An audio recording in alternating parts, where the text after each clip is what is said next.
তুমি বেরো যাবে বাড়ি থেকে, এক্ষুনি এই মুহূর্তে বাড়ি ছেড়ে চলে যাবে তুমি। আর যাওয়ার আগে এটা নিয়ে যাও, তোমার প্রেমিকের চিঠি। রাশেদ ভাই, ভাবি কি হয়েছে? কি হচ্ছে? তবু প্লিজ তোমরা একটু যাও, আমরা একটু ব্যস্ত আছি। প্লিজ প্লিজ পরে এসো। রাশেদ, তুমি যেটা ফেললে এটা কি কার চিঠি আমি জানতে চাই না, কিন্তু তোমার একটা দিক আমার চোখের আড়ালে ছিল, আজ সেটা প্রকাশ পেয়ে গেছে। আমি আর থাকবো না, আমি এক্ষুনি চলে যাব। শানাপু, কি আশ্চর্য, ঝগড়াঝাটি হতেই পারে, তাই বলে তুমি বাড়ি ছেড়ে চলে যাবে? শানাপু, এটা তোমারও বাড়ি। সোনিয়া প্লিজ ওকে যেতে দাও। তুই হাত ছাড়, আমি থাকবো না, চলে যাবো।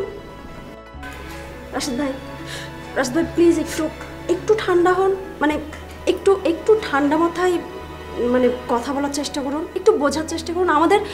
আমাদের মনে হচ্ছে আপনাদের কোথাও একটু ঝামেলা হচ্ছে। রাশেদ ভাই, আপনারা দুজন কত ভালো একটা কাপল, আমাদের দুজনের তো হিংসা হয়, আর সেখানে আপনারা। Please Sonia please please okay যেতে দাও। যেখানে ভালোবাসা নেই সেখানে থাকতে নেই, ওর ভালোবাসার কাছে ওর থাকা উচিত। অন্তত এসব মিথ্যে ভণ্ডামি দিয়ে সম্পর্কটাই থাকতে পারে না।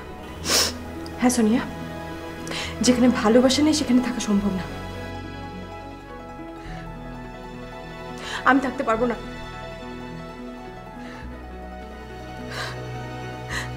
তোরা ভালো থাকিস, দুজনকে অনেক ভালোবাসিস।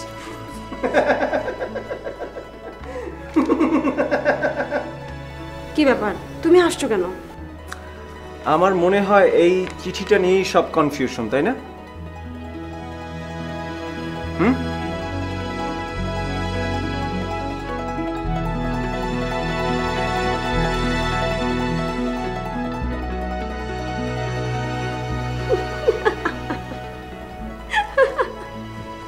আচ্ছা, এই তাহলে ব্যাপার। শাহনাপুর নামের প্রথম অক্ষর তো এস, তাই না? রাশেদ ভাই, আমি আপনাকে এত স্মার্ট ভাবতাম, আমার আইডল ভাবতাম আমি আপনাকে, আর আপনি এরকম একটা ছেলে মানুষই করলেন। তুমি কি বলছেন কিছু বুঝতে পারছি না। আচ্ছা, তার আগে বলুন আপনি এই চিঠিটা কোথায় পেলেন? কালকে ঘর গোছাতে গিয়ে একটা বইয়ের মধ্যে। সোনিয়া, তুমি ভাবিকে চিঠিটা দিয়েছিলে না? This is unfair. রাশেদ ভাইয়া, এই চিঠিটা আমার, এটা তপু আমাকে অনেক আগে লিখেছিল, বলতে পারেন আমাদের বিয়ের আগের চিঠি। এটা আমি একদিন শাহানা আপুকে দেখানোর জন্য বাসায় নিয়ে এসেছিলাম, ভুলে রয়ে গেছে, খোঁজও করা হয়নি। কিন্তু এটা নিয়ে যে আপনাদের মধ্যে এত ঝামেলা হবে এটা কিন্তু আমি বুঝতে পারিনি, সরি। কি বলো, কিন্তু আমি তো। ভাই, আমি বলি কি, এখন আর কথা বাড়িয়ে কোনো লাভ নেই। আপনি জল অনেক ঘোলা করেছেন, ব্যাপার না, আপনি ভাবির কাছে মাপ চেয়ে নেন, আমরা কেউ দেখবো না। সোনিয়া, চলো আমরা পালাই, চলো।